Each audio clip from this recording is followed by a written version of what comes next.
So this is part A of the KhoodeelaarTV television channel, starting at just 2 minutes after the stated time, which is 16:30 hours GMT, on Friday, the 12th of November 2021, from London in the quote UK. So some of the highlights I shall put on the camera first, which is the hunger strike and a picture of the hunger striker. There is the closest that we can come. Hunger strike, Richard Ratcliffe. This is a picture of his hunger strike taking place outside the UK in London, outside the London Foreign and Commonwealth Office. And it says Hunger for Justice, Day 19, Richard Ratcliffe. Now, Richard Ratcliffe is on hunger strike for the release from Iran of his wife Nazanin Zaghari Ratcliffe, the British-Iranian woman who has been imprisoned by Tehran since 2016.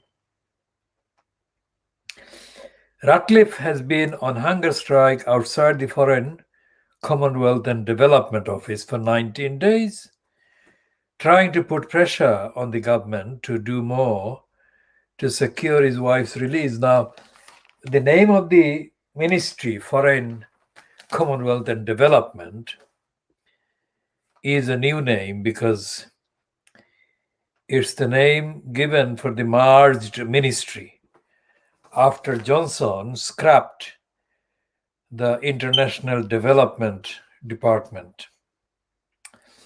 Now, Boris Johnson it is absolutely factual that Boris Johnson is a congenital liar. And people who have watched this program, the KhoodeelaarTV television channel, KhoodeelaarTV television program, before will be familiar with that expression, and we regularly update on the congenital liar description of Boris Johnson on our Twitter posts. And that description is actually taken from the memoir, that political memoir, diplomatic memoir, let's say, written by Sylvie Barman. Sylvie Barman is one of the recent French ambassadors to the UK. And Sylvie Barman is probably the only kind of French diplomat, well, the only one in my understanding, in my knowledge, that has received any positive coverage in the Fleet Street papers and the British media. And it's not really based on the diplomatic relations between the two neighbors. It's mainly as an acute observer of the personality and the corrupt personality and corrupt career of Boris Johnson that she has received this recognition, which is absolutely significant and remarkable. That shows that the British Fleet Street papers, the British so-called historians, like a number of parasites, the number of parasites who are given platforms by the corrupt and criminally racist, irresponsible, in denial Daily Mail and the in denial Murdoch scum, otherwise known as the Sun, and even in the Times, there has been absolutely no biography of Boris Johnson. Absolutely no biography. And I'll come to even talking about Eddie Mayer's comments, etc. There has been no biography written by anyone in the last 10 years about the corrupt Boris Johnson, which has come anywhere near summarizing Johnson's dishonesty as compared with the statements by Sylvie Barman, which is to her credit. And I think she will become, in years to come, if the planet survives, one of those observers about Britain. Nothing to do with her being a diplomat. Remember what I'm saying. She will be lauded and she would be appreciated as a truthful observer, acute observer, factual observer of Boris Johnson, the congenital liar. That phrase, of course, had existed before, but had not received anything like the comparable kind of publicity and circulation that it has received, because Sylvie Barman was a diplomat, which was an assigned official position, which cannot be denied her or denied to her, because she was in post for several years in the so-called Court of St. James's, or to the Court of St. James's, which is the official name of the destination, diplomatic destination in Britain for foreign countries' diplomats. Sylvie Barman is, of course, an experienced diplomat, has been an experienced diplomat, an observer of some of the world's kind of most high-profile locations, like China. And she's a student of languages and linguistics. And therefore, she has got acceptable kind of credentials, let's say, to make the comments that she has made about Boris Johnson. And we are going to talk about Boris Johnson because of this kind of lying. Remember, we are the organization, we are the campaign, we are the platform that originates original words and combinations of words and phrases. And one of the ones that we have originated, authored, and created is the licensed law trader. Licensed law trader initially applied to the 4 Inns of Court: Gray's Inn, Lincoln's Inn, Middle Temple, and Inner Temple, and their role as license givers and license conferrers. And these 4 inns of court are the originators for barristers' licenses. And if you look at the last, let's say, 500 years of their existence, you will find the piles and piles and piles and piles and piles of corruption and criminality and theft and lying perpetrated by these licensed law trading thieves and crooks and criminals. And Cox now embodies, personifies all these criminals, because Jeffrey Cox, is a carrier and a courier of a license from one of those 4 inns. And these criminals, for the last 12 years, he has been an MP, and he has been engaged in crime.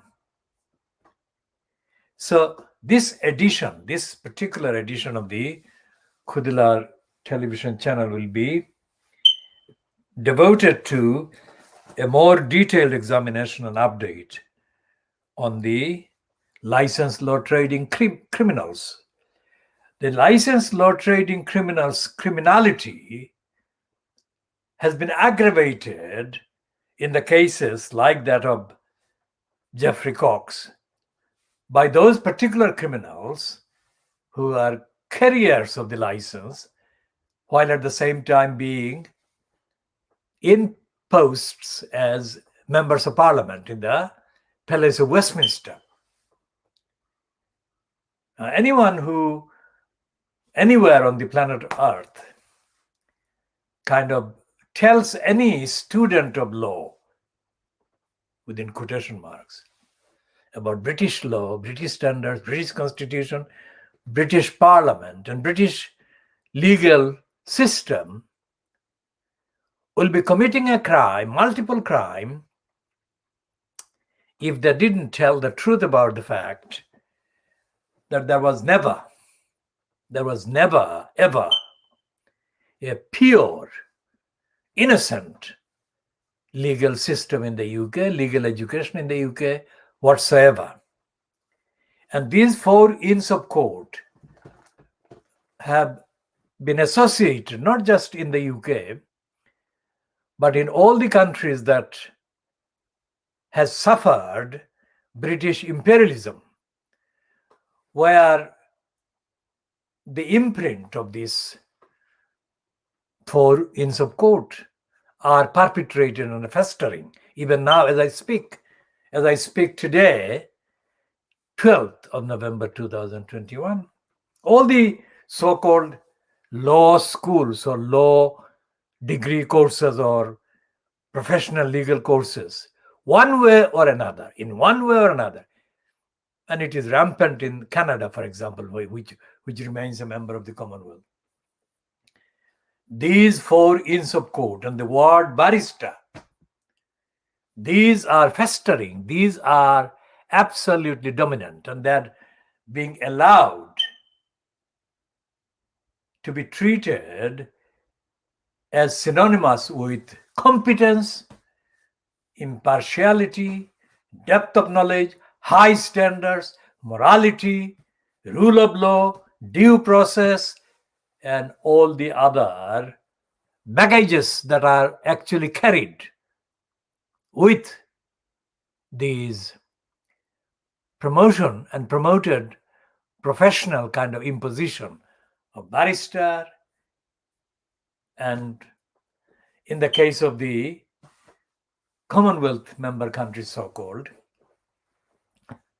the QC, or before, if it is if the monarch is a male, then it's the KC.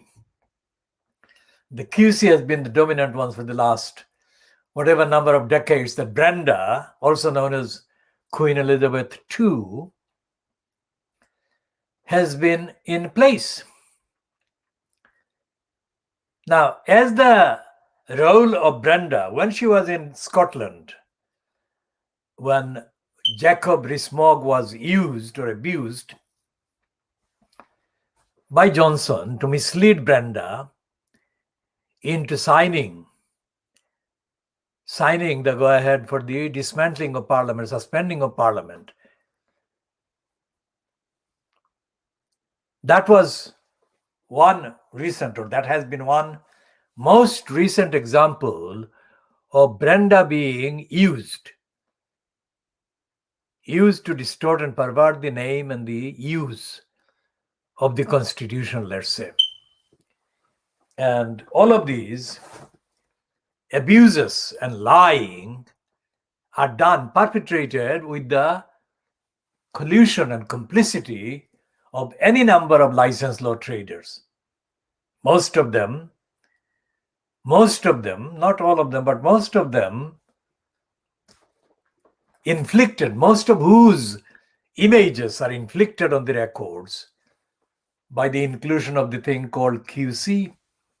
Now, To those who don't know about the QCs, it's a tag that is given to licensed law trading barristers, mostly, by a secret process, secret committee of other barristers, other QCs that are made up of sitting judges, former judges, etc. Nobody knows the actual real proceedings because they are never published. The decisions to confer this QC on somebody, often the conferee is a barrister of some years' practice. But increasingly, the number of years that used to be required before a person was given the QC tag, the number of years is decreasing. So some of them are reasons for including women, more women as QCs, and also some African and Asian people under the racist and corrupt program called diversity. Now, all these QCs, barristers, and they are also known as senior barristers, these are not kind of judged or assessed, or their performance not judged or assessed as based on the law, as based on the due process, as based on the rule of law. Their performances are judged entirely corruptly by groups of crooks, also licensed law traders, whose main agenda is driven by the demands of the status quo, demands of the state, demands of the executive in place at the time. For example, the executive in place at the current time is, of course, the licensed law trading kind of personnel, including the ones that are in posts as members of the cabal fronted by Boris Johnson himself, not a licensed law trader, but he's a congenital liar who has the loyalty and the following and the support of dozens of licensed law traders. One is, of course, a place called the Government Legal Service, which is stuffed full of barristers, QCs, and solicitors who are hired on the assumption that they will tell lies to suit the lying agenda of the executive fronted by Boris Johnson, and that they will not spill the beans. That is to say, they will not leak or disclose the truth about their role or the role of the others in the government legal service. The government legal service is represented by dedicated sworn liars in cases of depravity, like they did when they were attacking the integrity and the innocence of the BabyAngelGeronimo before the series of lying judges. 3 lying judges who all behaved as rubber stamps against the BabyAngelGeronimo, and they gave the rubber stamps for the defamation, the lying, and the lies against BabyAngelGeronimo that the depraved DEFRA demanded, and their depraved DEFRA demands were represented to the courts by members of the government legal service who lied on purpose, lied on oath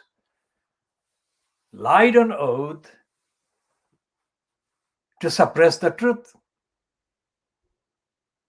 One was Murray, and he was followed by Griffiths, and the last one was Stacey. Stacey is the one who was known as a solicitor who became enrolled as a judge. So we shall come to the depraved DEFRA later. Now go back to this one. MPs fill pockets using rent expenses loophole. Now that heading is a contradiction because there is no loophole at all. The loophole has been added to that heading to suit the narrative, the agenda of the corrupt criminals fronted by Boris Johnson and his regime. Because when MPs are paid money for housing, which is a kind of ironic situation, because the reason why MPs are paid more than £80,000 annually as a salary is to make sure that they have the necessary amount of money to pay their own costs, whatever. But that's not where it ends. In addition to that money, they are paid other money, and I shall check the current kind of arrangement.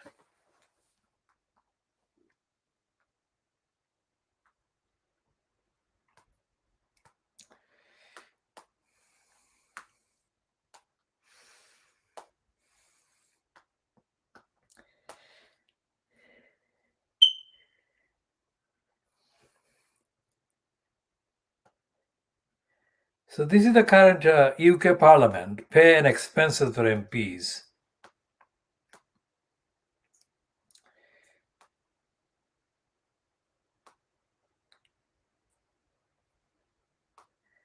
Well, that's not really current because this entry refers to 2010, 2009 and 2010. So let's see where the current ones are.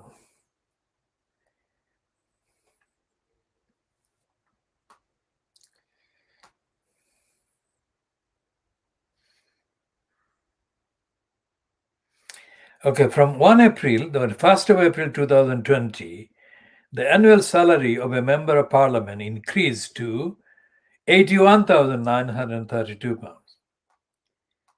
Okay, so that is the amount at present, I think.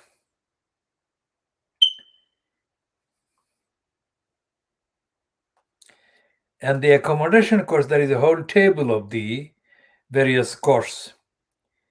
Accommodation course, London area rent, £16,000.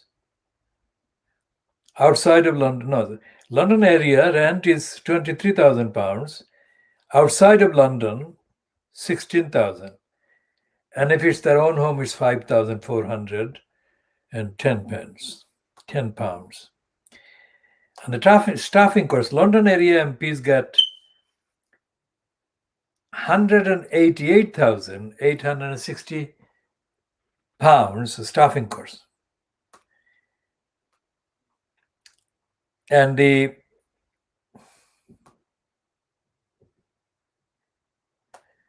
so this is nearly, well, it's more than £250,000 they get, right? More than £250,000, and yet many of them are pocketing using rent expenses loophole. Now, what is the rent expense loophole? It doesn't even bear reading because there cannot be a loophole.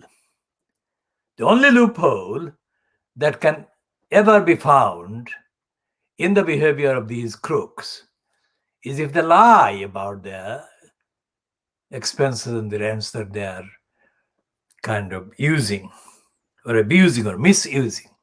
For example, this piece in the Times today has one section talking about MPs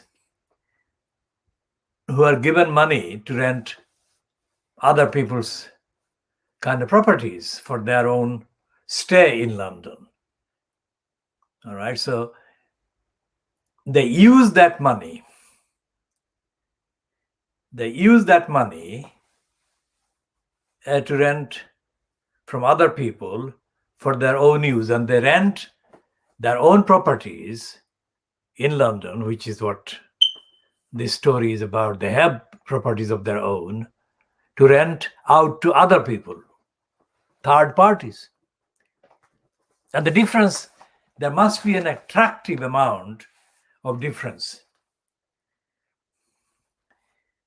So, for example, Geoffrey Cox QC, the former Attorney General who is facing scrutiny over the £1 million a year he earns as a lawyer, began letting his home in Battersea, South London in 2017.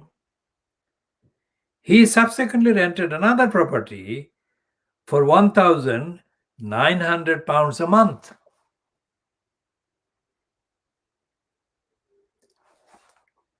Other MPs, nearly all Tory, who rent properties in the capital while letting their own homes, include John Whittingdale and Liam Fox, both former cabinet ministers, Robert Goodwill, a former minister, and backbench Tories including Philip Davis.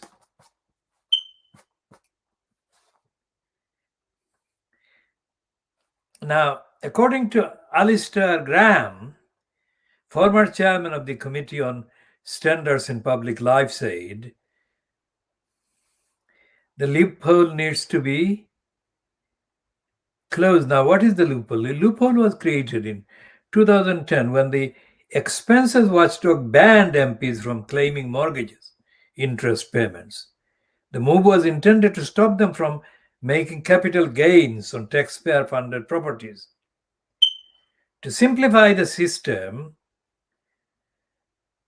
IPSA is one of those regulators, toothless, said it would pay only the cost of renting a property in the capital, but a number of MPs who already had London properties said the rules were unfair because it forced them to subsidize the cost of a second home. That's a lie.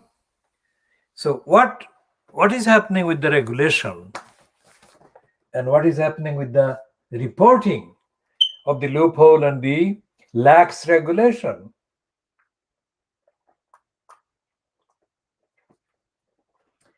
Is that the parties concerned are suspending disbelief and they're suspending ordinary meaning of words.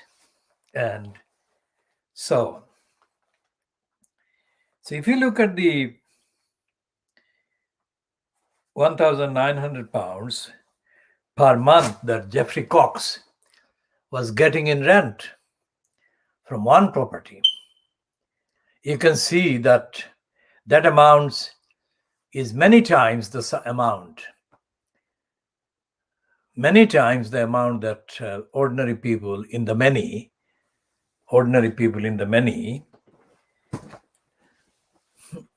have as their income, as their total income. That's extraordinary.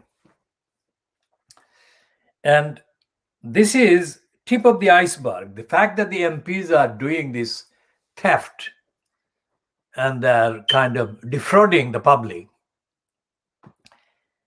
on housing is only a tip of the iceberg. It was as compared with the actual numbers of people, single people, people with family, and people with children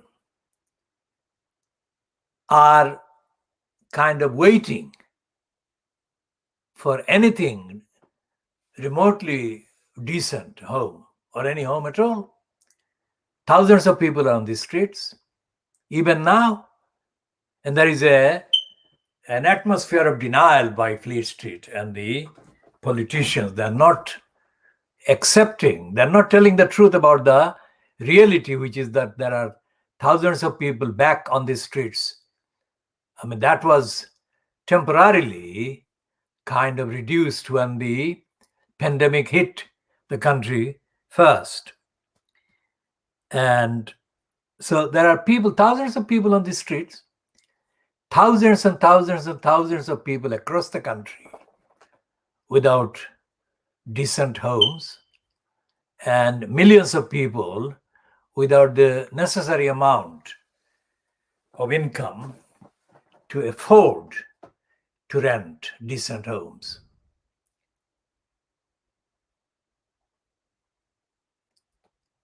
So when the likes of London mayor, within quotation marks, mayor is always quotation mark. Remember, this program never uses the mayor without quotation marks. So the mayor at the expense of London, Sadiq Khan, uses the phrase affordable housing, affordable rent. He lies. And there is no mention in this piece in the Times of the likes of Sadiq Khan talking about housing. Nor is the Times talking about the housing. Nor is the Times talking about the housing, the denial of housing rights to millions. While these so-called lawmakers are behaving as lawbreakers.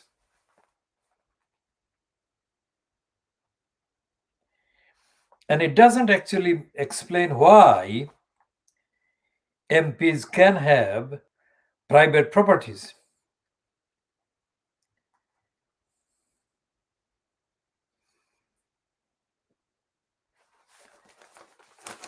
£10,000 is not available to many people denied housing anywhere.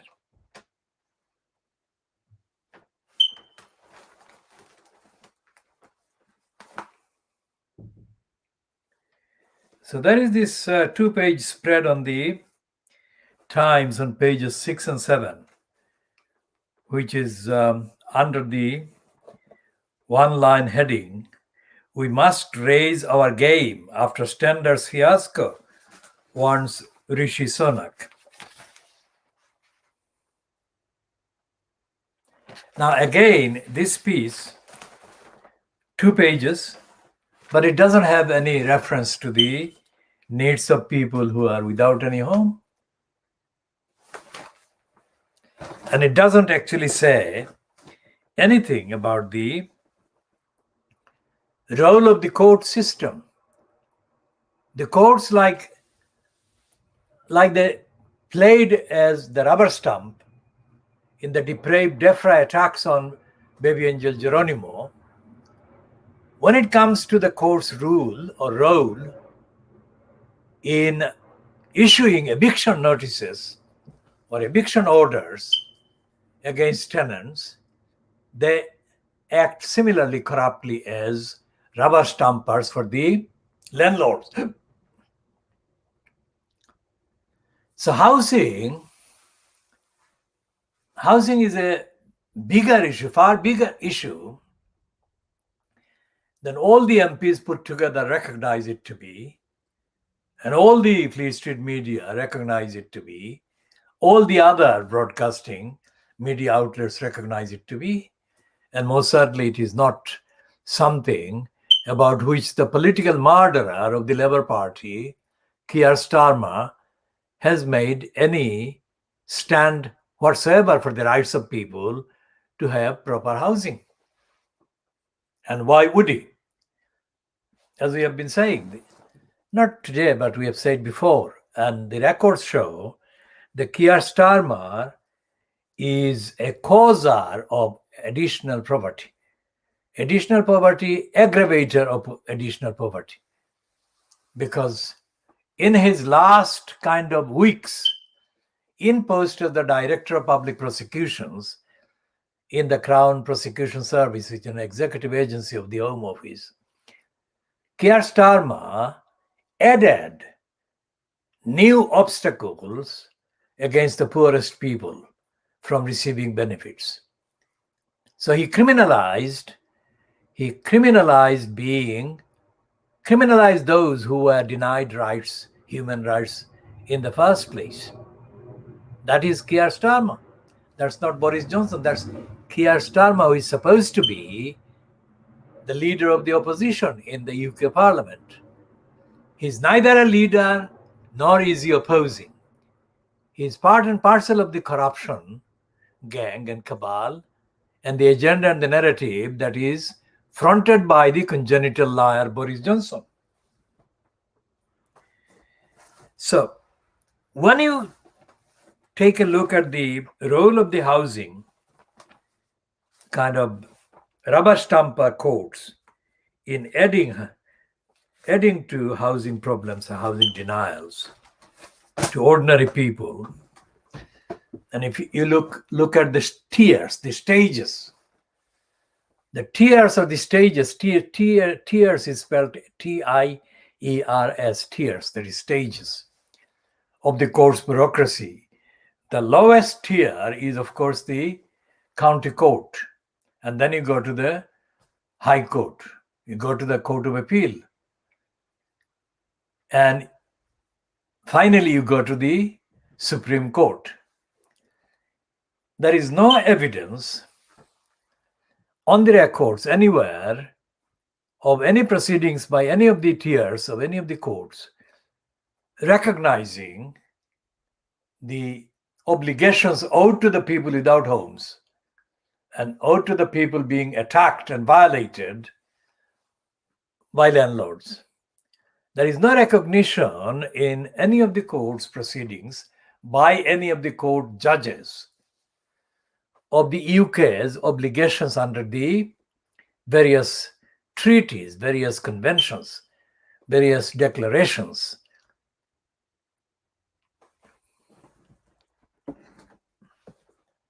So, for example, here is the check. We'll check the conventions.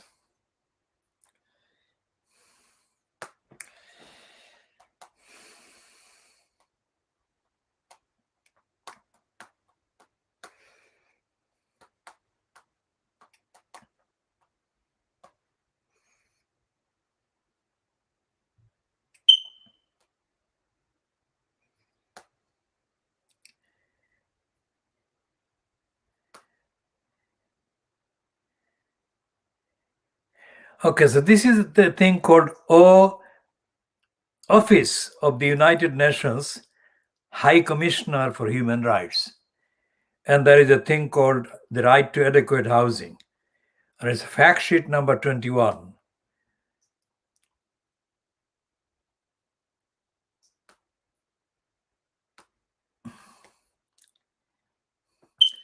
And it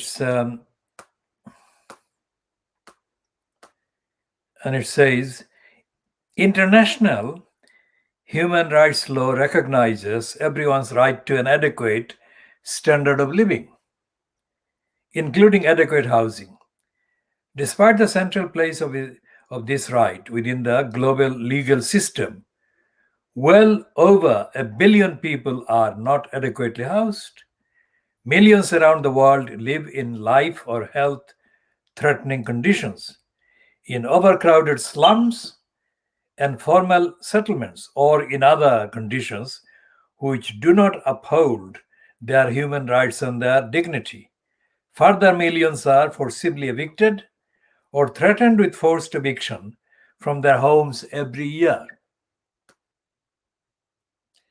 Because the adequate housing was recognized as part of the right to an adequate standard of living in the 1948 Universal Declaration of Human Rights and in the 1966 International Covenant on Economic, Social, and Cultural Rights.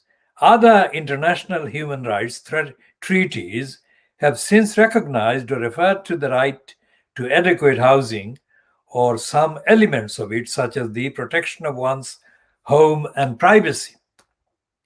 The right to adequate housing is relevant to all states, as they have all ratified at least one international treaty referring to adequate housing and committed themselves to protecting the right to adequate housing through international declarations, plans of action, or conference outcome documents. Several constitutions protect the right to adequate housing or outline the state's general responsibility to ensure adequate housing and living conditions for all.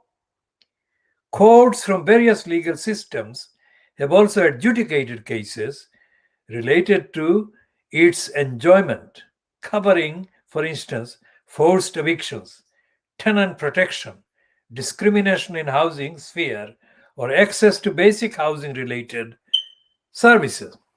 Now, this is just in context referring to the emptiness of this piece, The Times, which of course acknowledges in the heading that MPs are pocketing housing rent expenses.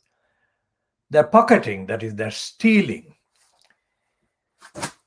But the behavior of the courts, the various tiers of the courts, in not mentioning and therefore not considering and therefore not applying these international agreed principles, is not just confined to the court's behavior. That is the courts. And by definition, only a very small number of people eligible to the intervention of the court in their favor ever get adjudicated by courts, because the bureaucracy is so big and huge and obstructive and the obstacles so many that most people who are eligible in theory to seek the intervention of a court of law never get to apply that eligibility. So therefore they remain unsupported by the law. Although they're eligible to seek, they're entitled to the support of the law, they never get the support of the law. Think about that. Now, when you look at the description of members of parliament, collective descriptions of members of parliament include lawmakers. Legislators means those who make laws. So if the lawmakers are rampantly breaking the law, then there is no legislation. There is no law. Rule of law is completely abandoned. Think about that.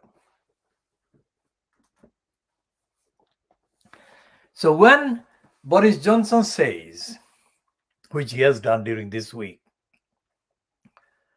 that Britain is not remotely a corrupt country, of course he is lying. And he is lying because he is a crook. He is a corrupt individual. I mean, he has got more claims over corruption and abuse and misuse of his office than most of his predecessors in that context, including John Major. And again, that fact is being completely kind of allowed to remain unpointed out by the official opposition, so-called, except a token, occasional, timid statement by Keir Starmer, who said that Johnson is running his party through the sewer. Johnson is not doing any such thing. Johnson is running the country, the parliament, the government through the sewers. It's a big difference. And the fact that Starmer could not say the truth shows that Starmer is himself a crook. He's compromised. The scale of his own corruption, second job, is of course smaller by far in comparison to Geoffrey Cox. But the fact that Starmer was involved in a second job exposes Starmer as being immoral himself. And there is no evidence of any intervention from the other parties who have party card-carrying MPs in the current Palace of Westminster, in the House of Commons. The Lib Dems, the Greens, SNP, they have MPs. But there is no sign anywhere that any of those MPs is making any noise whatsoever. Now we go back to the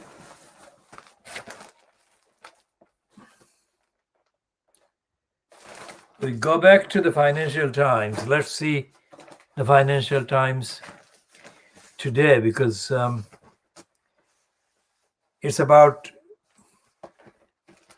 Iran and the impasse about Nazanin. Now remember, we're talking about the licensed law trader crooks and the corrupt judicial bureaucracy.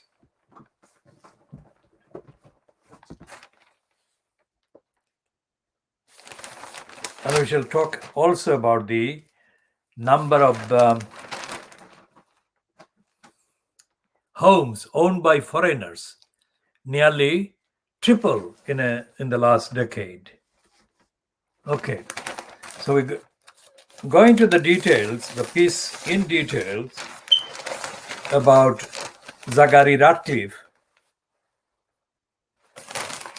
And it says that it talks about Zaghari Ratcliffe failed to strike release deal. Now, this is the news item that only hit the kind of news lines yesterday, with a statement attributed to Jeremy Hunt leading the kind of headings that to the effect that the 400 million pounds that Iran is demanding British government to pay is not a ransom, that it is a debt that is genuinely owed by the UK state to the Iranian state. So let's see this Laura Hughes piece. Laura Hughes is the byline. Nazanin Zaghari Ratcliffe, the British Iranian woman imprisoned by Tehran since 2016, is said to remain in detention after negotiations between UK and Iranian officials failed to agree the terms of her release. Ali Bagheri, Iran's deputy foreign minister, met Foreign Minister James Cleverly. Foreign Minister James Cleverly being the James Cleverly of the UK government, in talks aimed at reviving the nuclear deal as well as resolving Zaghari Ratcliffe's case. It was the first time that Bagheri has met officials in London since the election of Iran's hardline president, Ibrahim Raisi, 5 months ago, sparking expectations that progress might be made on securing the aid workers' release. Zaghari Ratcliffe's husband, now we shall have to explain and investigate what this means by this reference to aid workers' release. Because as far as we are concerned, this description of Zaghari Ratcliffe is new to us. We never came across this one before, so we shall return to this later. Zaghari Ratcliffe's husband, Richard Ratcliffe, who is on day 19 of a hunger strike outside the Foreign, Commonwealth and Development Office, described his meeting with Cleverly as depressing. He added he had been left a little bit more deflated today than he was this time yesterday. Zaghari Ratcliffe, a charity worker, was jailed in Iran 5.5 years ago. Now she was not in Iran as a charity worker at all. So the financial crimes is stupid in adding that description to a piece that doesn't actually relate to her work or role as a charity worker. So we're diagnosing and please treat it stupidity. Zaghari Ratcliffe, a charity worker, was jailed in Iran 5.5 years ago on spying charges that she has always denied. She has been under house arrest in Tehran since March 2020. In April, she was sentenced to another year in jail after being convicted of propaganda against the Islamic Republic's establishment.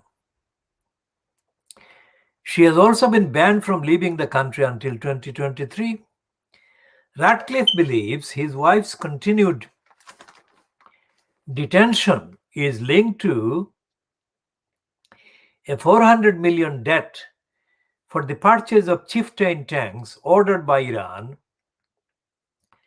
before the 1979 Islamic Revolution, but never delivered. Now, there is a little thing. Before the Islamic Revolution, so what the current Islamic regime in Iran is doing is holding hostage Nazanin Zaghari, Ratcliffe, for Britain's non-payment of the money owed to the pre-Islamic Iran regime. Think about it. It is grotesque and it is disgusting. We shall come to that grotesque and disgusting again later.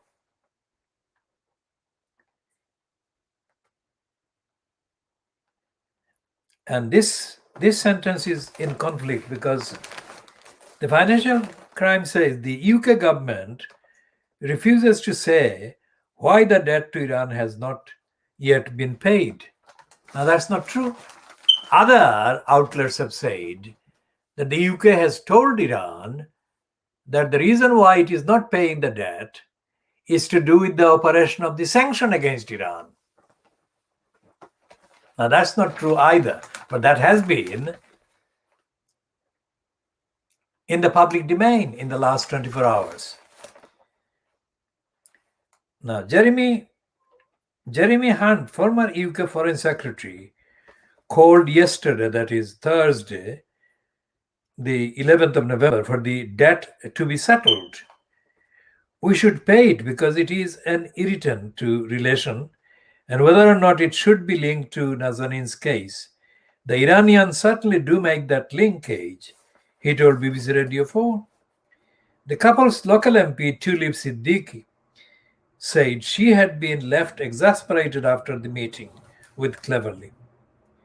The debt was brought up, and he said the two were not connected, Siddiq said. He didn't deny that we, the British, owed money, but refused to link the two. She added the people who captured Nazanin have actually said to her, your imprisonment is due to your country's failure to pay the debt. It's absolutely ridiculous to try and deny the link, but he did. The government will never tell us the reasons why we won't pay it. We didn't get the sense there was any plan or strategy, she said. Ratcliffe, that is Richard Ratcliffe, added, he cleverly said our position is well known. And we said, well, look, frankly, it's not well known. You haven't told us. I don't know if you have told anyone else, but we have never heard it. So the Foreign Commonwealth Development Office said, cleverly met Richard Ratcliffe again today to reaffirm our commitment to reuniting his wife, Nazanin Zaghari Ratcliffe, with her family in the UK. The minister and the FCDO continue to work hard to secure the release of all those British nationals unfairly detained in Iran. Government officials had claimed paying the debt could breach EU or US sanctions on Iran. That's the last paragraph in the Financial Times now. So that piece actually shows that James Cleverly is lying, and the UK government officials are lying as well, because they're not in that statement contained in the last paragraph of the Financial Crimes. They're not linking the two. They're keeping the things separate. While Cleverly said that they have made it public, while Richard Ratcliffe says that they haven't. Because if they had made public whatever that position was, then Richard Ratcliffe would know, but he doesn't know. And so therefore, James Cleverly is lying, misstating.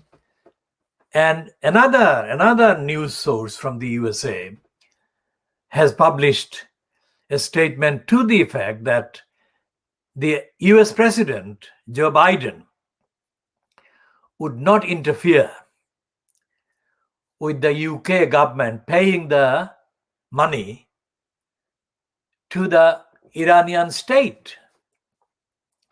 That's the clearest indication from the USA that there is no hurdle based on the excuse, the pretext that there is sanction going to interfere. Because anyone who is going to interfere with the UK breaking any sanctions against Iran, the first in line would be the USA. And if the USA president is saying that there won't be standing in the way of the UK paying the money to the Iranian state, then the British government is lying.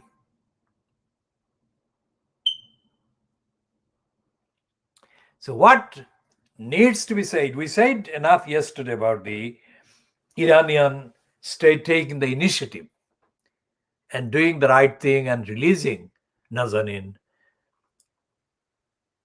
Zaghari Ratcliffe, despite the fact that the British won't have paid the money by then.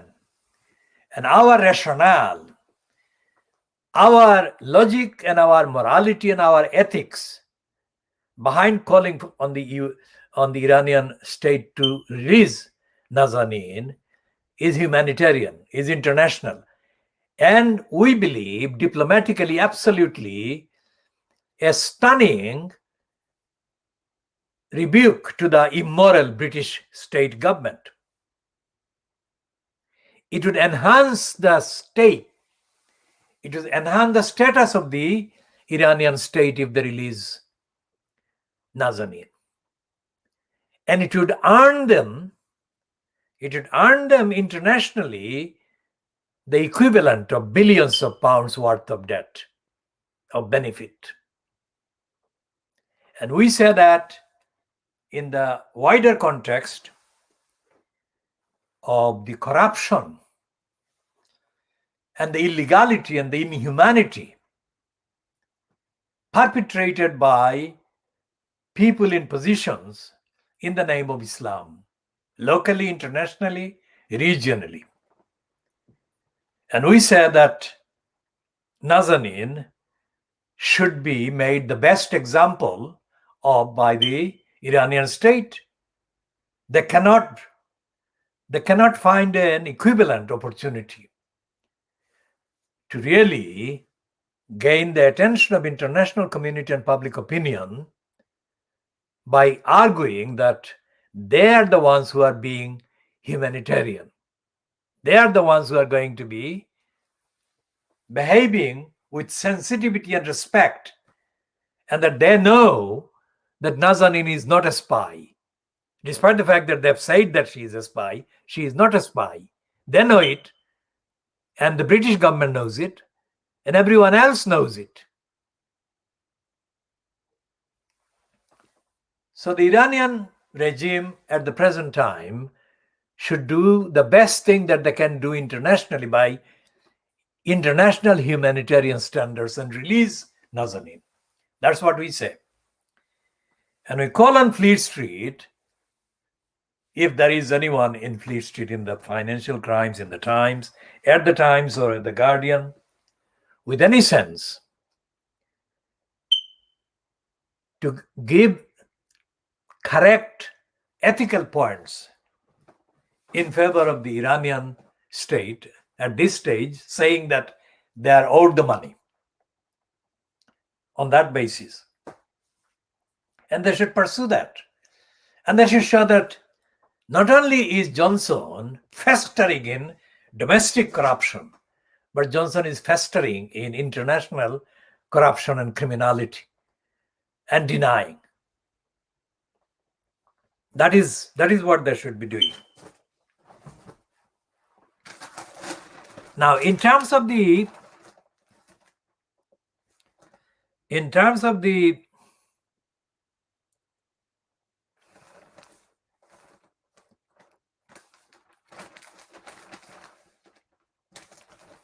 ethical behavior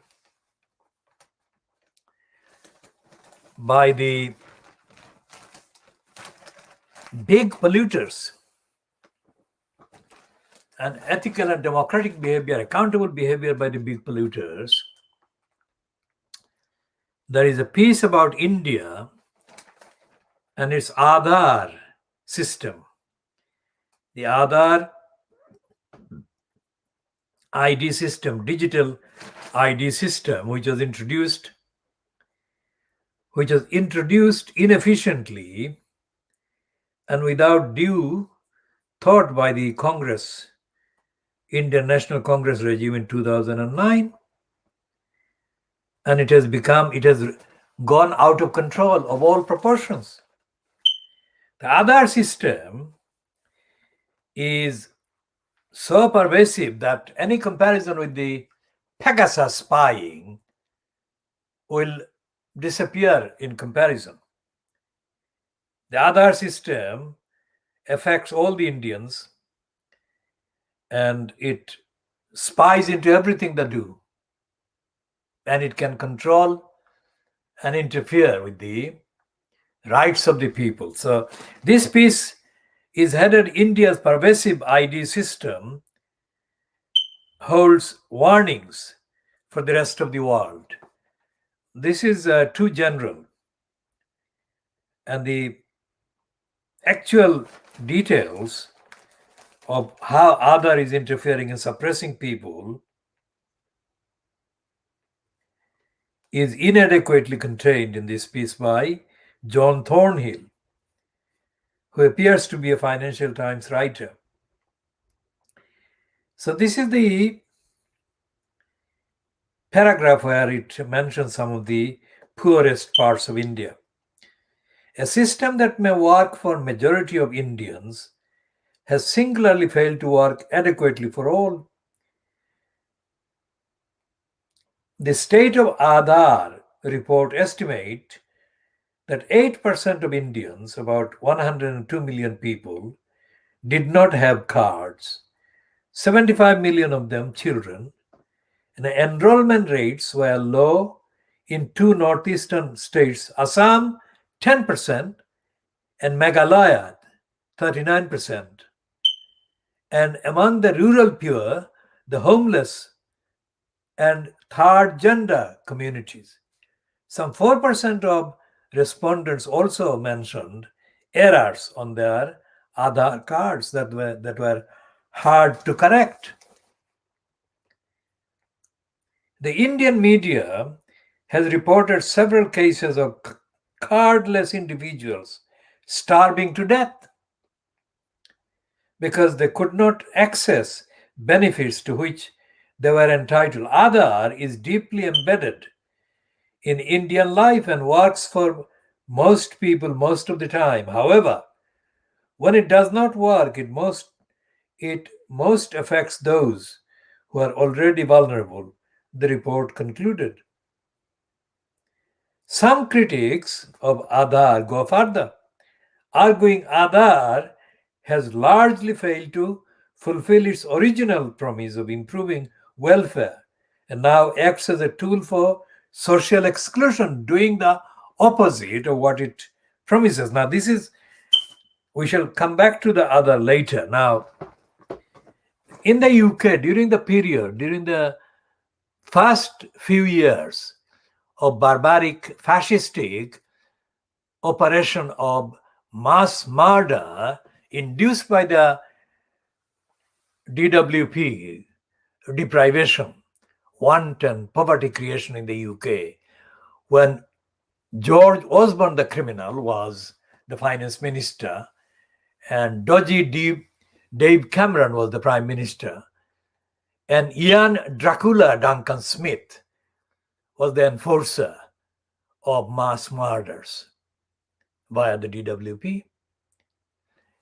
No public statement issued ever by any government department in the UK has ever even remotely admitted the possibility that things might go wrong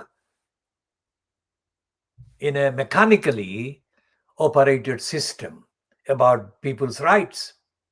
It always uses terms and phrases in the most glowing way, giving the most unbelievable Orwellian sense of assurance about people being urged and people being promised safety, protection, welfare, benefits, and the rest of it.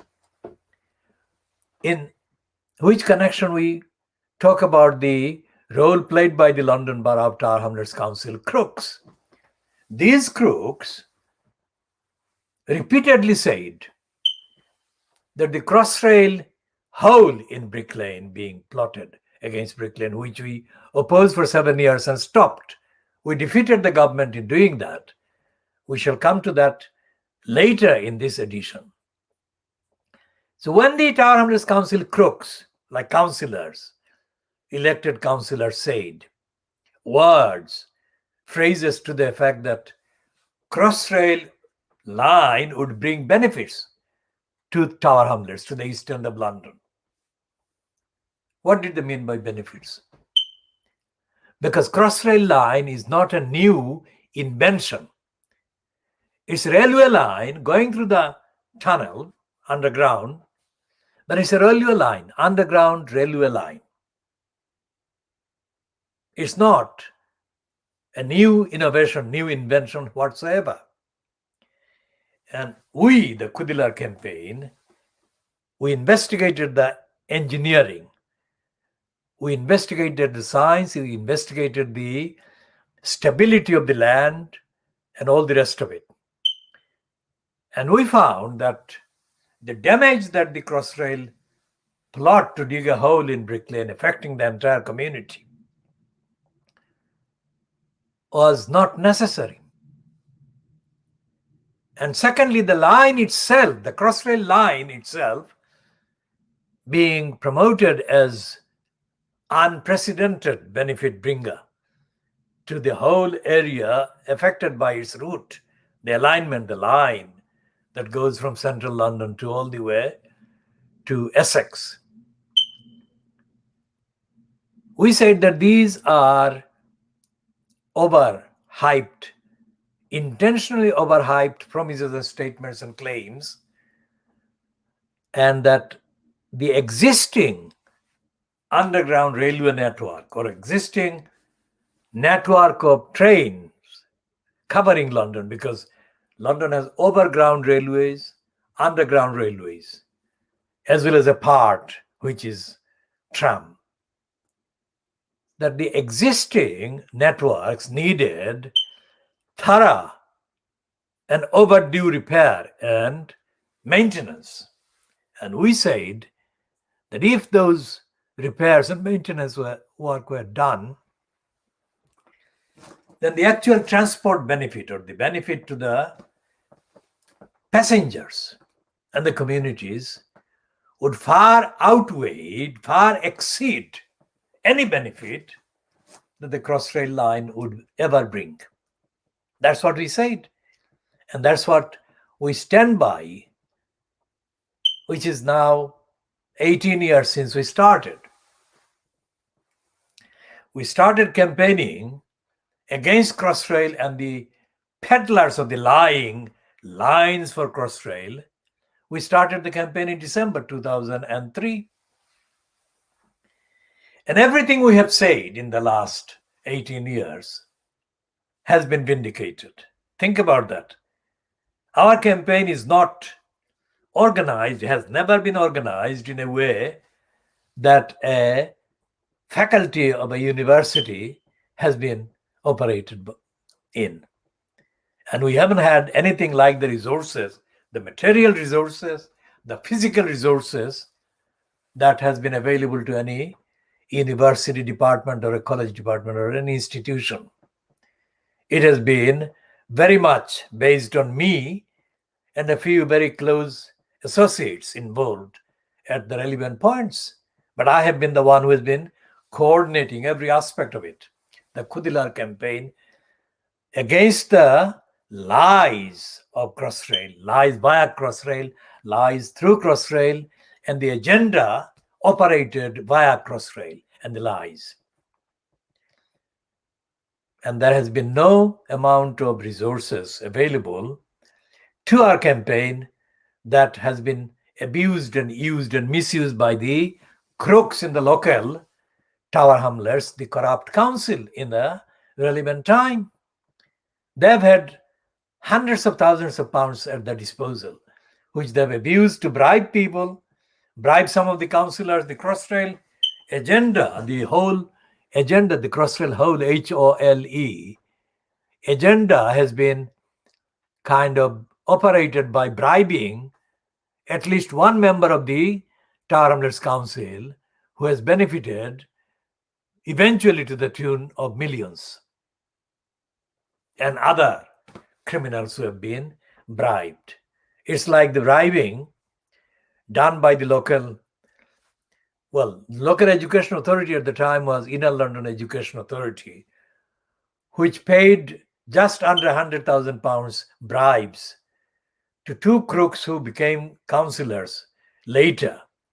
But they were bribed to propagate inside the community in Tower Hamlets against the campaign work that I was doing, I was heading, against the merging of the Marlborough Girls' School from being an all-girls school into a mixed school, mixed-sex school.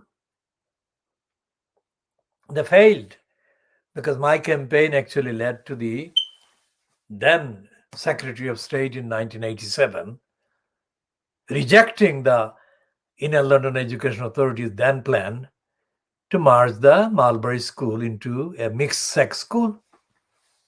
Similarly, in the case of my campaign against the Crossrail Hole, my campaign meaning the campaign I organized and I fronted and mobilized with other people supporting me, including especially K. Jordan, Annetta Pedretti, and some other active people.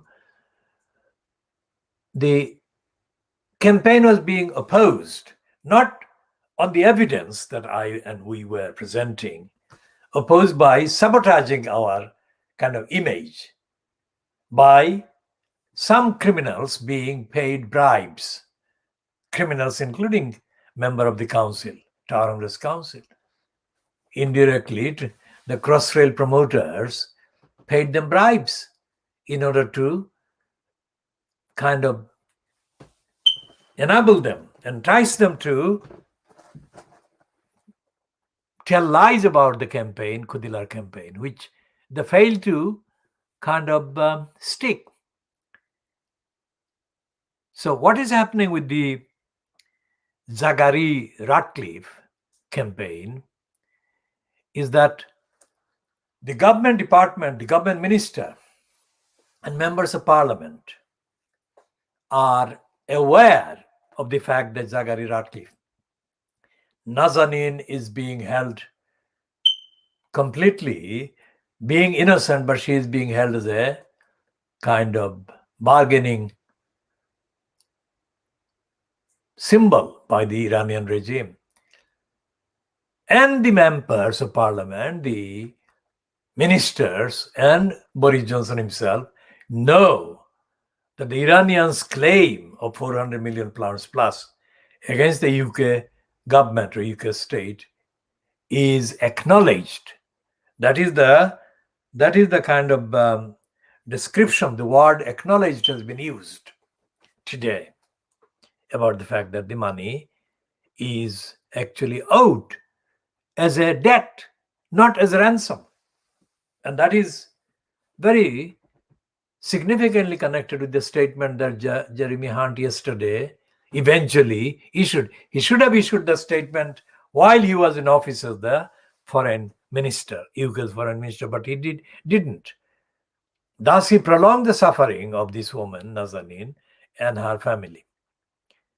So yesterday, eventually, he did come on the record and he did admit that Zaghari-Ratcliffe was unlawfully held, and the denial of the UK government of the money, the debt, was untrue. So, what we have in the accounts of the meeting, that James cleverly, foolishly kind of attended with Nazanin Ratcliffe's husband, who is on strike, hunger strike. In that meeting, James cleverly lied.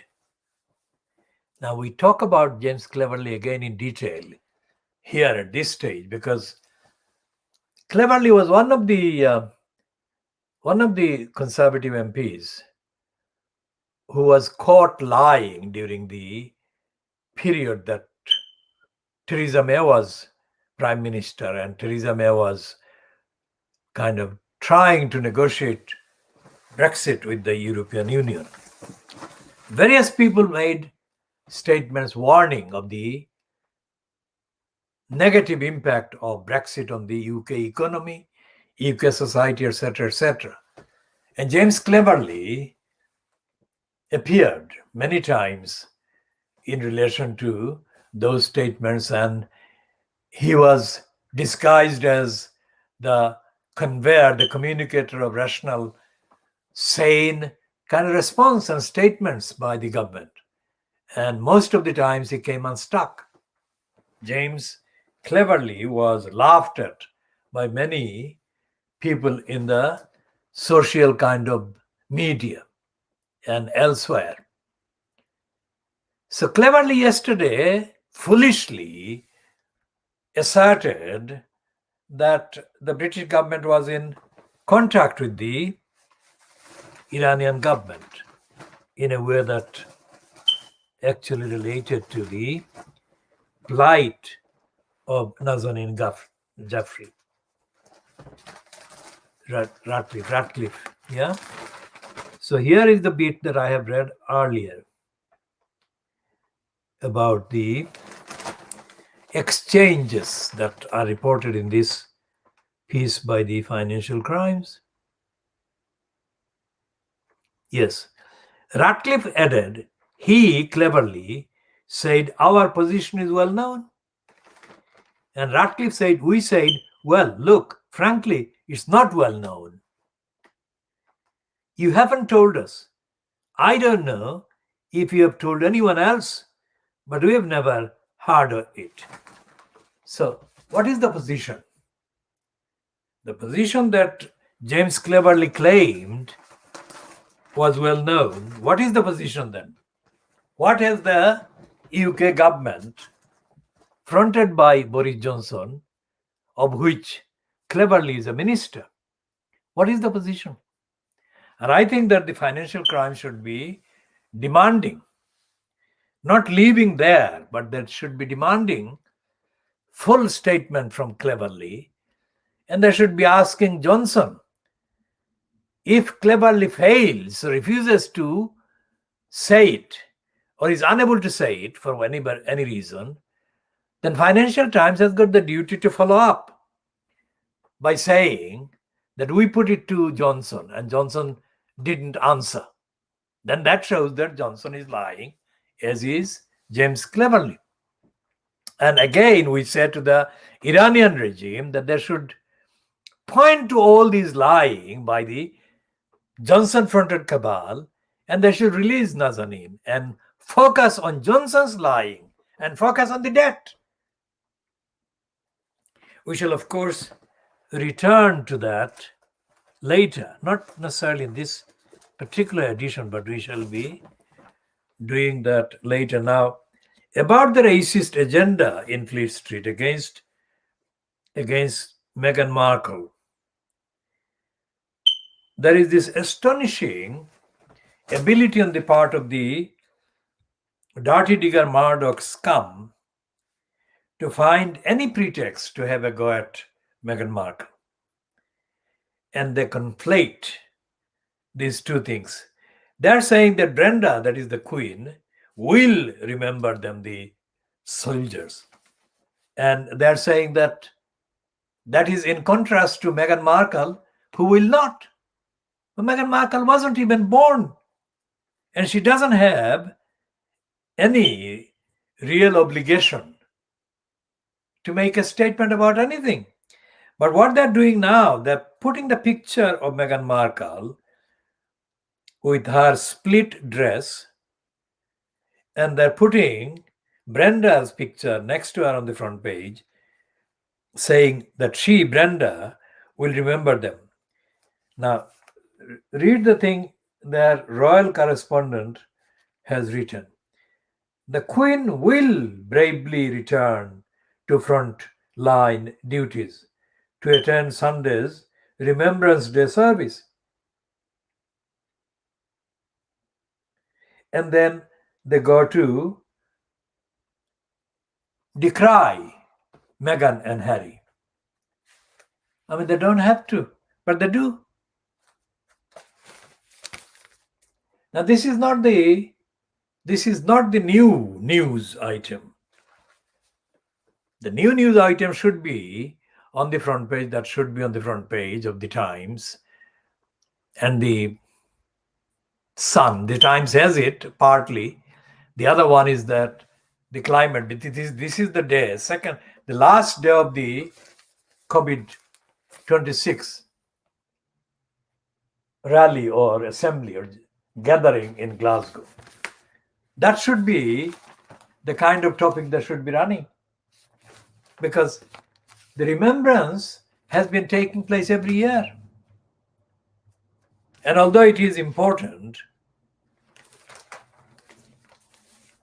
more important for the front page coverage is, of course, the future of the planet. So if the scum ignores the future of the planet, then of course no improvement in preventing the pollution and the heating of the planet will take place. And that's exactly what the role of the Fleet Street media has been. It has been colluding and has been complicit with the polluters in terms of agenda and also in terms of the accountability by the local councils and others that have got the biggest responsibility. And they are doing this on pages 4 and 5. They're having a go at Harry and Meghan.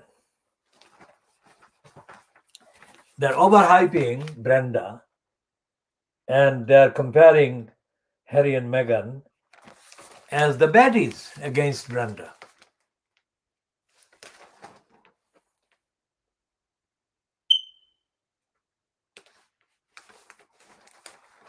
Now,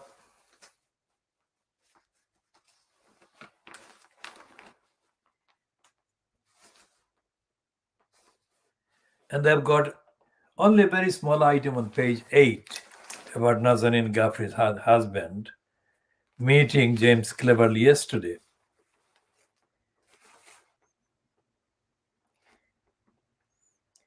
And they're promoting an apartheid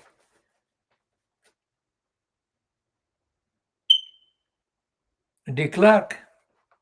They're calling him a peacemaker.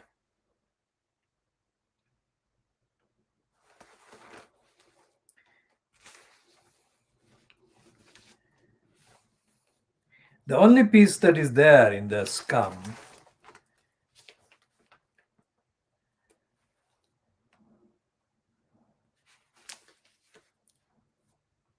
that actually remotely reflects the true happenings yesterday is a piece by Petronella Wyatt. Now, Petronella Wyatt is one of the former adulterous kind of links or partners of Boris Johnson's.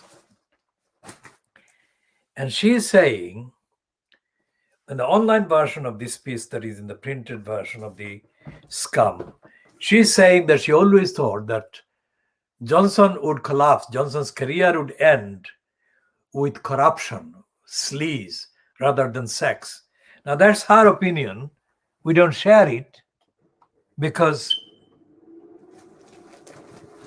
Johnson is not somebody with an integrity at all.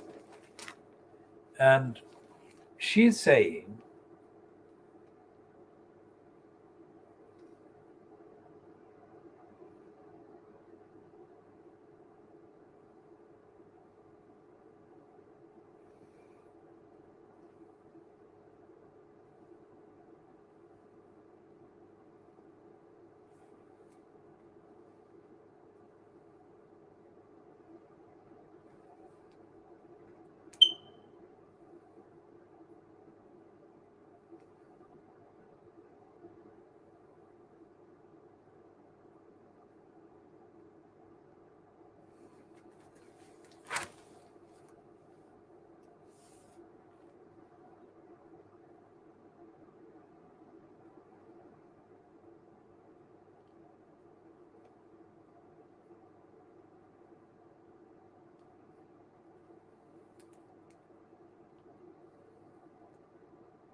so she's saying in this piece in the Scum, Tory members of Parliament are notoriously unforgiving. And Boris Johnson is now a prime minister stricken by sleaze. So what she's saying is that sleaze is the one that will bring him down. And what we say exclusively, this is not being said by either Petronella Wyatt or any Fleet Street organ or any of the counterparts in television or radio. And we include what Eddie Mayer said in 2013. I mean, having that background would entitle somebody like Eddie Mayer to be included on the list of current updating commentators about Boris Johnson's future. But Eddie Mayer has not so far uttered a single statement that can be found which shows that he is particularly concerned about Boris Johnson's fate.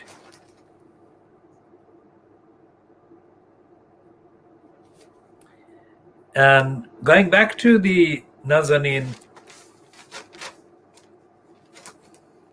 Ratcliffe issue and her husband's meeting with this liar, the I newspaper is running this heading. Ratcliffe husband says UK is doing nothing on Iran.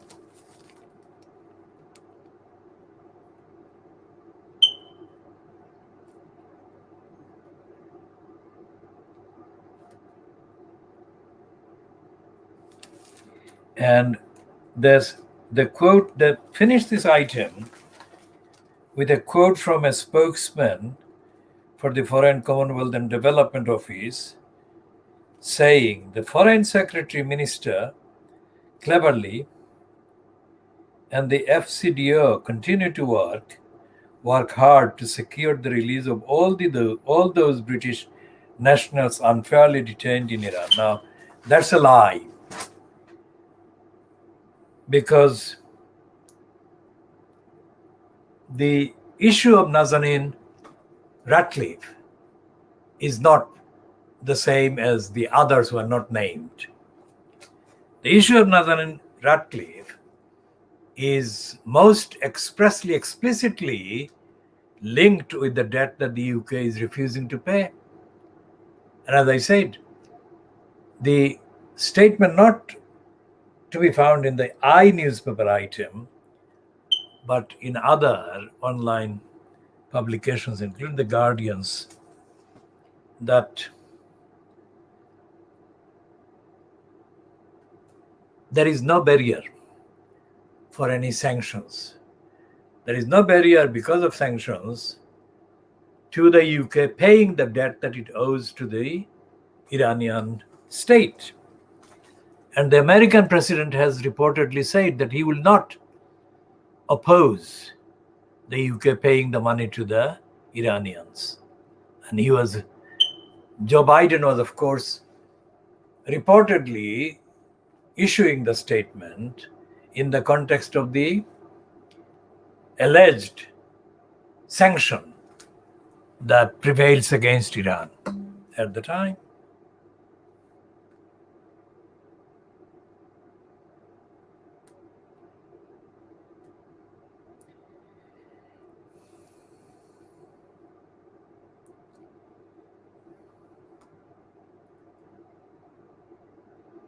And a final thing I would say, as a completely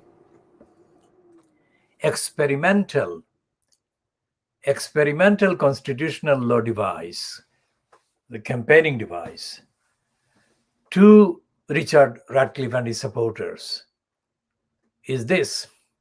Given that the foreign minister, ex-foreign minister Jeremy Hunt has admitted, and given that there are other admissions that acknowledge both the Iranian side and the media that have reported the visit by the Iranian minister yesterday or recently, that there is acceptance on both sides that this is a debt that Iran is owed by the UK. And the UK government is lying. So the supporters of Nazanin and Richard Ratcliffe himself, who is on strike, must file a court application. A court application with multiple claims, but substantially, significantly including the fact that there are conflicting statements by the government and demanding the release of the truth. That is one of the things that can bring significant pressure on the liars. And instead of doing the hunger strike, Richard Ratcliffe and his supporters should be focusing on raising crowdfunding.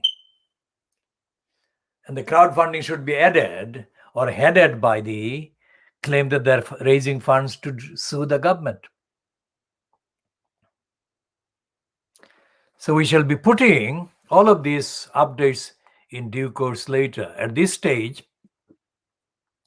I think just over, is it an hour?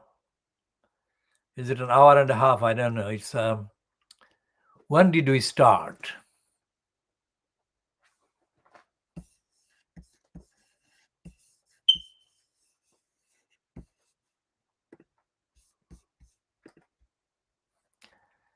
So we started at 16:30. So 17:30 is the 1 hour. So this is 1.5 hours, I think. So we shall put an end to this particular edition at this stage, and we shall continue updating in due course in later parts.